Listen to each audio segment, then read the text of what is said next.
Ladies and gentlemen, please welcome Donald Trump, Chairman and President of the Trump Organization.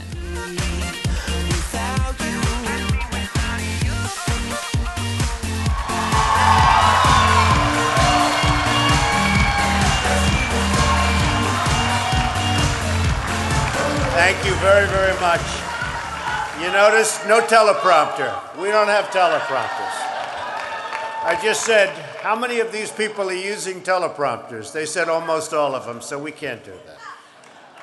You know, I just left Trump National Doral in Miami, and it's a great place. I just spent $250 million rebuilding it, making it the best resort in the country, and I saw Tiger Woods this morning, Ernie Els, and Phil Mickelson. And I was dressed like this. They said, "Where are you going?"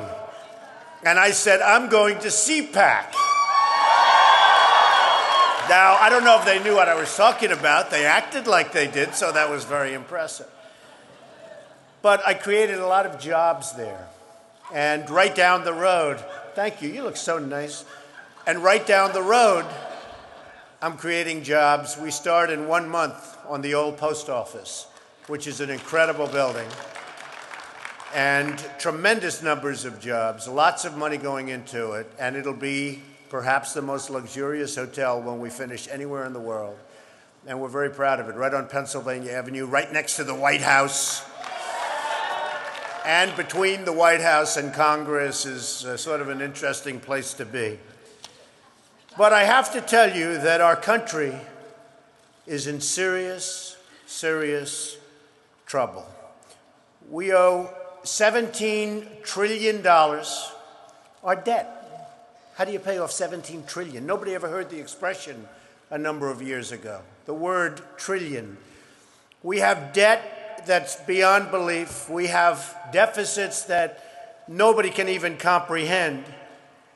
China, which I've been talking about for the last 5 years, yesterday, right in our face, they just devalued their currency. Now, for those that don't understand devaluation, what they're basically doing is saying, we're really ripping you big league. Nobody's ever done it better than us, but now we're going to really do it again.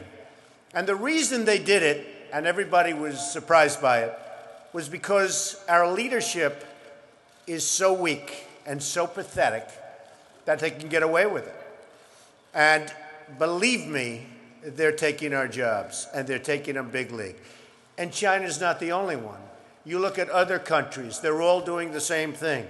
They have no respect for our leader, and frankly, they have no respect any longer for our great country. And it's so simple to solve. What we need is a strong economy. What we need is jobs. Now, you hear these phony job numbers, 6.7%. The 6.7% is probably 21 or 22% real numbers. When you give up looking for a job, it's like they consider you employed. It's amazing.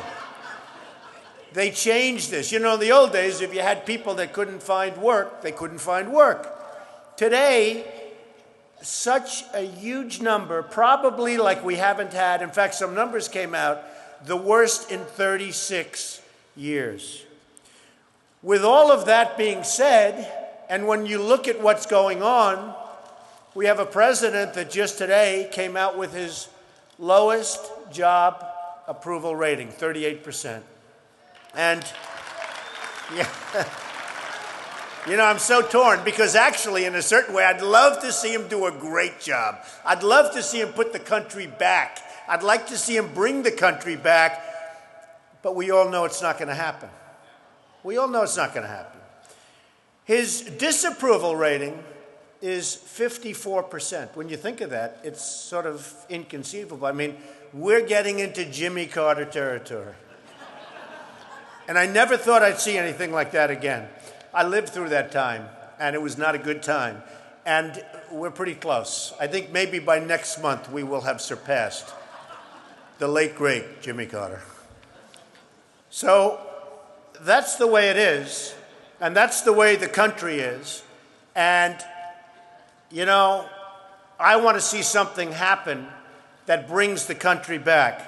I want to see the potential that this country has. I'm working so hard, and I'll do these things.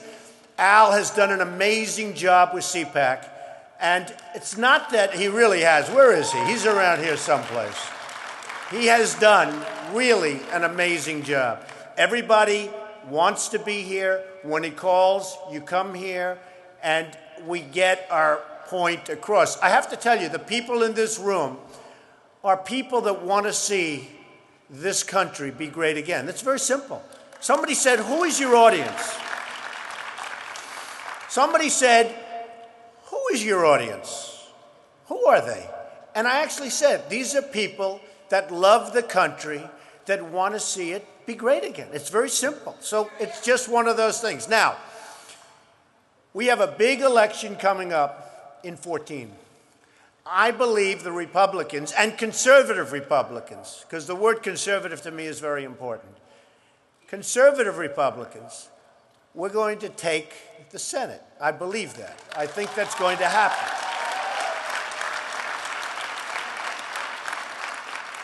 I think in 2016, you'll probably be running against Hillary. I think it's going to be a tough race, but I think it's going to be a race that by that time will be so bad that the Republicans will likewise take that, and then you can actually end Obamacare, which is a total catastrophe. A total catastrophe. The problem is that in 2016, if you look and if you study it like I do, all of the problems are being deferred to the year 2016 after the election. And I don't know how the Republican leadership has allowed that to happen, but it's happening. And I've read a lot of reports saying we're going to drift along, just keep drifting, and 2016, 2017, and 2018 are going to be an economic disaster. And you know, whoever's president, good luck. You're going to have to be very smart. You're going to have to be very, very sharp. But that's the way it is. They say 2016, after the election, 2017 and 2018, economic disaster. Some say economic catastrophe. So we have so many issues. If you think about this country, we have so many problems, and we have so little leadership. So little leadership. And it's all about the leadership. And she agrees with me. I love her. She agrees with everything I'm saying. I like it.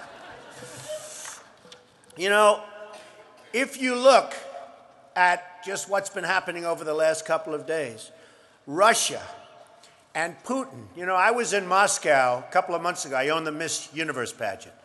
And they treated me so great. Putin even sent me a present, beautiful present with a beautiful note. I spoke to all of his people.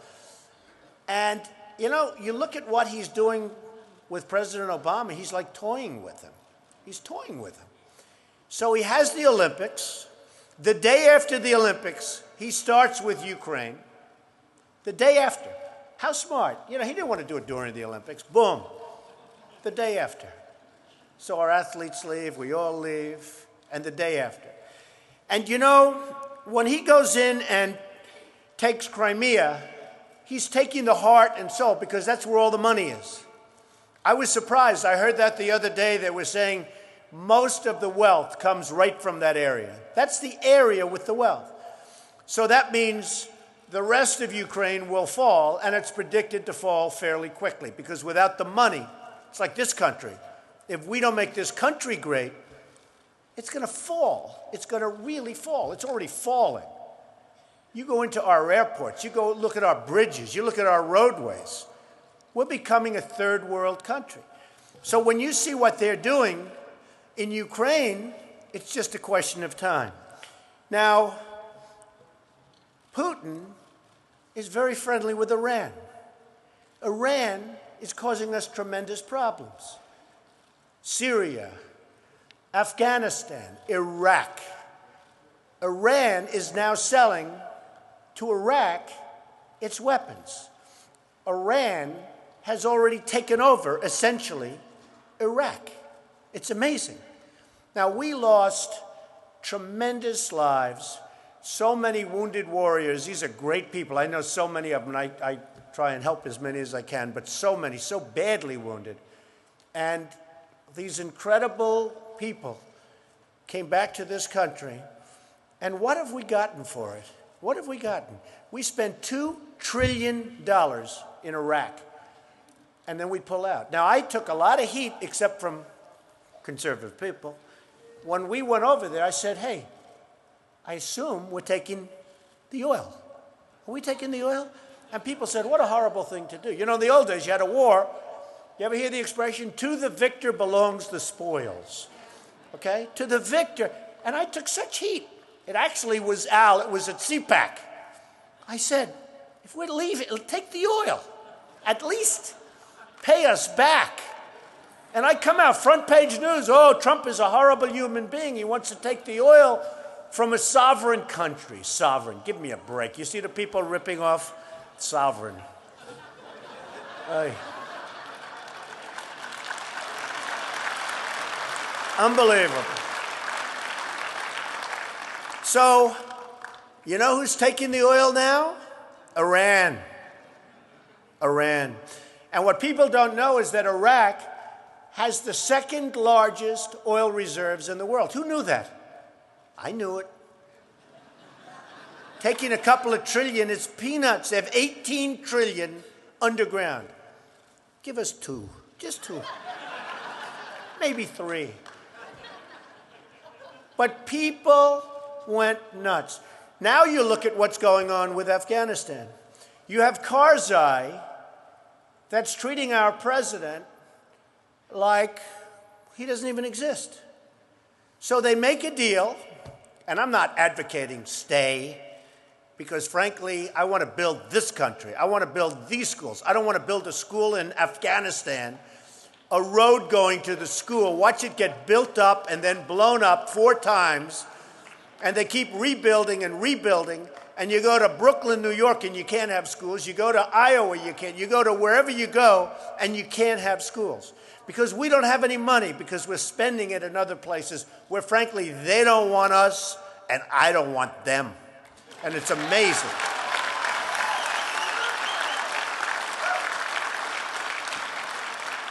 So in Afghanistan, they make a deal, and Karzai said, I'm not signing that deal. These stupid Americans, they're so stupid. They give me bundles of cash. You ever see? I want to know, who is the soldier? Think of this. Like, maybe I have a couple of $100 in my pocket, right? Who is the soldier that carries satchels of $50 million to take care of these people? 50 million. Have you heard this? 50 million. I just want to know, who is the soldier? I guarantee you, unless he's really honest, he's really rich, okay? So we give all this money. Now we're up to over $1 trillion. And it was just revealed the other day that our friends, again from China, we're fighting the war here. And on the other side of the mountain, a lot of people don't realize this, Afghanistan, they didn't think it had wealth, has tremendous wealth in minerals. So on the other side, we're here fighting and getting blown up and all sorts of crap happening. And on the other side of the mountain, you have China taking out all of their minerals. So this was reported big league the other day, but I said it 2 years ago. I knew because I have a lot of friends from China. By the way, I don't dislike China. And you know, Business Week did an article about the thing the Chinese most want. Different elements. The thing the Chinese most, and they had 10 of them. So the top 10 things. Now, I knock the hell out of China fairly, and my friends respect me for it. They actually say, you're right. They live in China. And they say, you're right. I can't believe we're getting away with it. The thing they most want, you know what? One of the top 10 things? Anything Trump. You believe it? My apartments, my ties, they love me. They love me. I've got the largest bank in the world from China, Chinese bank, the largest in the world, biggest bank in China, is my tenant in one of my buildings. And they said, we'll never leave. We love you. We love the building. Because they're smart and they respect you if you're smart. They don't respect stupid people. Okay? And that's what they're dealing with. Okay. Obamacare has to be changed. Has to be. Immigration. We're either a country or we're not. We either have borders or we don't. We either have borders or we don't. It's true.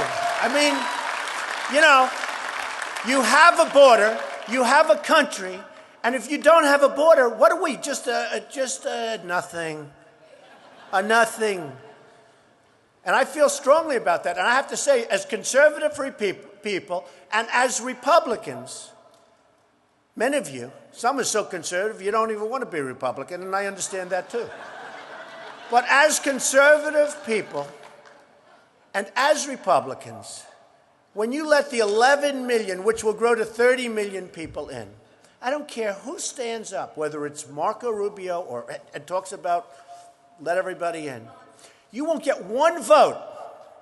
Every one of those votes goes to the Democrats. Now, with that, you have to do what's right. You have to do what's right. It's not about the votes necessarily. But of those 11 million potential voters, which will go to 30 million in a not too long future, you will not get any of those votes no matter what you do, no matter how nice you are, no matter how soft you are, no matter how many times you say, rip down the fence and let everybody in. You're not going to get the votes. So with immigration, you better be smart and you better be tough, and they're taking your jobs, and you better be careful. You better be careful. And I just say one other thing. Medicare, Medicaid, Social Security. I listen to people come in and say how we're going to dismantle it, and we're going to just knock the hell out of it. And I'm a friend of Paul Ryan. I like Paul Ryan very much. But I don't like what they're saying. I want to make this country so strong and so rich and so powerful. We have so much energy and so much money under our feet that we don't have to take away people's Social Security and Medicare and Medicaid. You want to stop the fraud, you want to stop the abuse, and believe me, there's plenty of that. But we don't want to do that. You know, they had a vote recently of Tea Party members. These are strong Tea Party members. 79% said, don't touch my Medicare, don't touch my Medicaid, don't touch my Social Security. How the hell do you get elected when you want to do that? I want to make the country so strong. And you can do it. We are sitting on top of something that's so amazing, such incredible wealth. And the way you solve all of these problems is tremendous wealth, tremendous job production, strengthen our military, not weaken. We've weakened our military. We want to cut our military. We listen to Putin about what we're going to get. He said, no, we don't want you to use those missiles. Oh, we won't order them. It's hard to believe. So the bottom line is very simple. Make America strong again. Make America great again. We have such unbelievable potential. We have to use it. We need the right leaders. Thank you all very much. Thank you. Thank you. Thank you. Hey, thank you.